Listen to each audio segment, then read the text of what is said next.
Carney's shocking warning: the U.S.-Canada economic relationship is over. Welcome back to Canada Chronicles. In today's video, we're diving into Mark Carney's powerful statement that's sending shockwaves across the country. The decades-long U.S.-Canada economic relationship is over. This isn't just about trade or politics. It's about a complete transformation of how Canada builds its economy, creates jobs, and shapes its future. We'll break down what this shift really means for Canadians, and more importantly, how it's quietly reshaping immigration policies and opportunities across the country.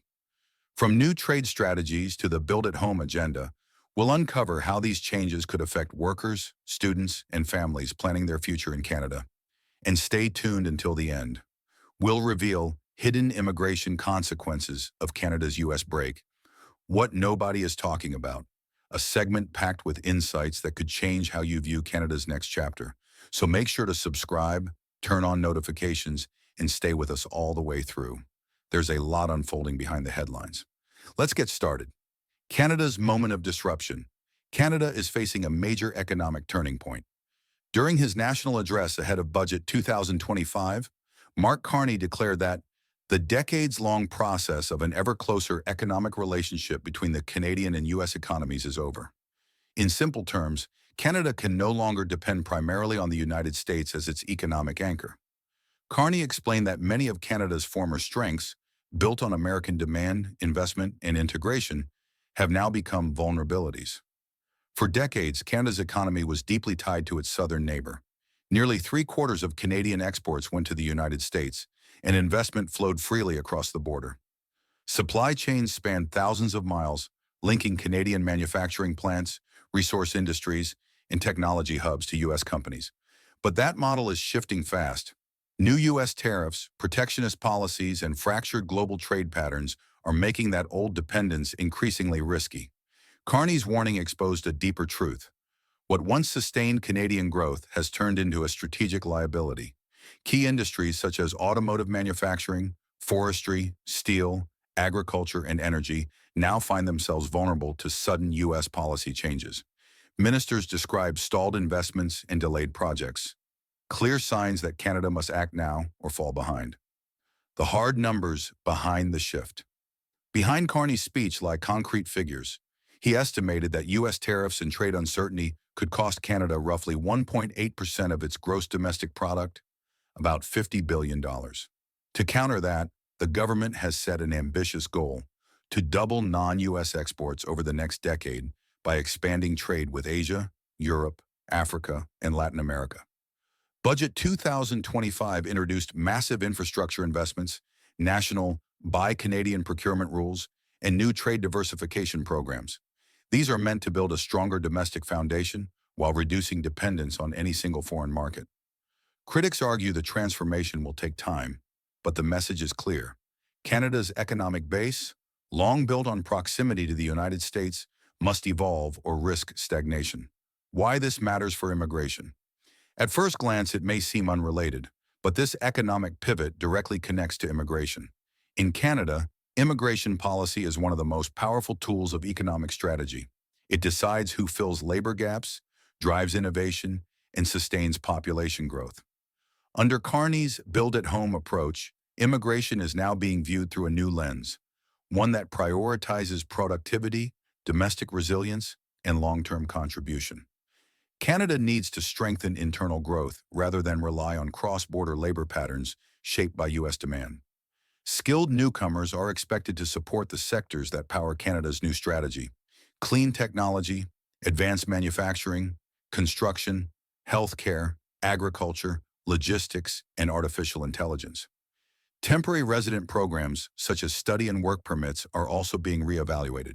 Immigration, Refugees, and Citizenship Canada is focusing on whether each permit holder contributes to Canada's domestic economy rather than simply filling short-term roles. In short, as Canada pivots away from its U.S. dependence, immigration has become the foundation of the country's rebuilding plan. The structural shift, what Canada looks like now. Carney's vision rests on three pillars: build at home, transform government, and diversify trade. Build at home. Nostalgia is not a strategy, Carney said. His government plans to strengthen domestic supply chains, invest in infrastructure, and modernize Canada's manufacturing base. Billions of dollars are being directed toward Canadian-made materials, local construction, and regional job creation. In immigration terms, that means Canada will value newcomers who directly contribute to these national goals. Permanent residency programs are being shaped to attract engineers, tradespeople, project managers, and technicians who can accelerate construction and manufacturing growth. Training programs and credential recognition are being refined to help skilled immigrants join the workforce faster. Government transformation. Carney also stressed the need to make government faster, leaner, and more digital. Immigration, Refugees, and Citizenship Canada is upgrading its processing systems to reduce backlogs and improve transparency. The Canada Border Services Agency is improving border efficiency, linking immigration enforcement more closely with trade and labor compliance. A visible example is IRCC's new rules, clarifying how and when temporary resident documents, visitor visas, study permits, and work permits can be canceled. This is part of a broader effort to ensure that only applicants who meet eligibility and compliance standards remain in the system. Diversify trade. Canada's export map is changing. The government is targeting growth in Asia-Pacific, European, and African markets. The goal to double non-U.S. exports in a decade reflects this ambition. As trade diversifies, so will immigration. New partnerships mean Canada will recruit skilled workers and students from a wider range of countries, aligning immigration with its global trade strategy. International education and mobility programs are already adjusting to reflect these emerging relationships. The risk to immigration and the economy. Every transformation carries risk. Canada's transition away from U.S. dependence could expose short-term vulnerabilities. Labor market mismatches are possible if immigration policy does not evolve quickly enough. Housing shortages and infrastructure gaps remain pressing challenges. If U.S. tariffs intensify or global demand weakens, Canada could face job losses in traditional export sectors before new industries mature. The federal government acknowledges that results will take time, yet doing nothing would be riskier, leaving Canada dependent on forces it cannot control. Immigration Update, November 2025. Here's what's new this month in immigration as it ties to the broader economic agenda. Immigration, Refugees, and Citizenship Canada introduced a structured framework for canceling temporary resident documents, emphasizing ongoing compliance and admissibility. Provincial nominee programs and express entry draws now favor skilled trades, clean energy, and manufacturing occupations that strengthen the Build-at-Home plan. The federal skilled worker program is under review to assess applicants based on long-term productivity and economic contribution, rather than solely on job offers or language scores. International student pathways are being refined to align with Canada's labor shortages in key industries instead of serving primarily as a route to permanent residency. What this means for future immigrants. If you're planning to study, work, or settle in Canada, this shift carries real implications. Choose education and career paths that match Canada's domestic priorities, from green manufacturing and infrastructure to healthcare and digital innovation. Maintain full compliance with study or work permit conditions as monitoring is becoming stricter. Explore opportunities beyond Toronto and Vancouver. Smaller provinces and cities such as Regina, Halifax, and Moncton are poised for rapid growth as Canada expands regional industry and infrastructure. Permanent residency strategies will matter more than ever, since the government wants newcomers who invest in and stay within the Canadian economy for the long term. Thanks for staying with us this far. We appreciate your time and hope you're finding this information valuable. Hidden immigration consequences of Canada's U.S. break, what nobody is talking about. While the headlines focus on trade, there are three deeper immigration consequences most people haven't noticed. First, migration flows are shifting towards smaller communities. As Canada builds at home, infrastructure and manufacturing hubs in interior provinces will attract more newcomers. This will help spread growth, but may initially limit access to settlement services concentrated in major cities. Second, traditional immigration pathways are being reshaped. International student routes linked to U.S.-style career tracks are losing prominence. In their place, targeted programs are rising, regional employer sponsorships, trades-based work permits, and streamlined pathways to permanent residency for workers in essential sectors. Third, compliance and alignment with national priorities are becoming decisive. The new IRCC cancellation framework isn't merely bureaucratic, it ensures that temporary residents actively support Canada's domestic objectives. Those who study or work in sectors tied to the Build at Home plan will find more stability, while unrelated roles could face higher scrutiny. The takeaway is clear.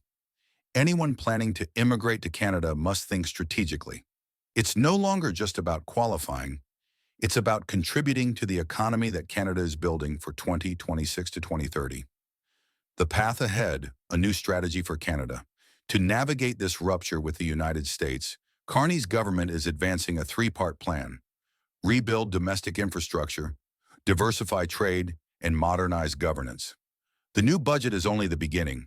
Immigration policy will align closely with this vision, prioritizing value over volume, targeting meaningful economic contributions, investing in regional growth, and reinforcing compliance systems. By doing so, Canada not only reduces its reliance on U.S. trade, but also strengthens its internal resilience. If implemented successfully, this shift could revive Canadian manufacturing, create sustainable jobs, and foster a more balanced, self-reliant national economy. The end of the U.S.-centric era isn't a retreat. It's Canada's opportunity to define its own future. And that wraps up today's video. Canada stands at a historic turning point. Mark Carney's declaration marks the close of the old U.S.-Canada era and the start of a bold new chapter driven by independence, innovation, and inclusive growth. As we've seen, this change reaches far beyond trade. It's redefining immigration, jobs, and opportunity for millions. If you found these insights valuable, don't forget to like this video, subscribe, and turn on notifications so you never miss the latest updates on Canada's evolving economy and immigration system. Stay informed, stay prepared, and as always, thank you for watching Canada Chronicles. See you in the next video.